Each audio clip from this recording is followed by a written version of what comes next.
Hello and welcome to The London Perspective. I'm your host, Stefan. Today we're going to be discussing a tragic event that took place in Australia, where a 16-year-old girl, Stella Berry, was mauled to death by a shark while jet skiing in the Swan River in Perth. According to the news article, Stella and her friends were riding jet skis when she decided to jump in the water to swim near a pod of dolphins. But just moments later, her friends watched in horror as she was attacked by a shark.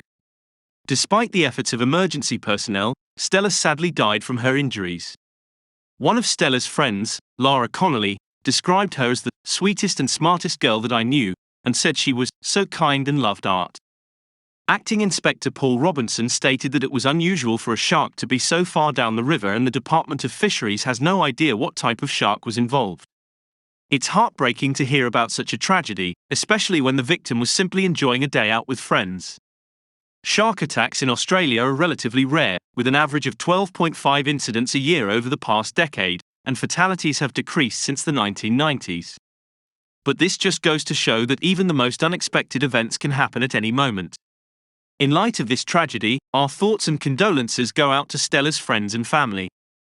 This must be an extremely traumatic time for them, and we hope that they find comfort and support during this difficult time. And that brings us to the end of today's episode of The London Perspective. Thank you for tuning in, and I hope you have a great day ahead.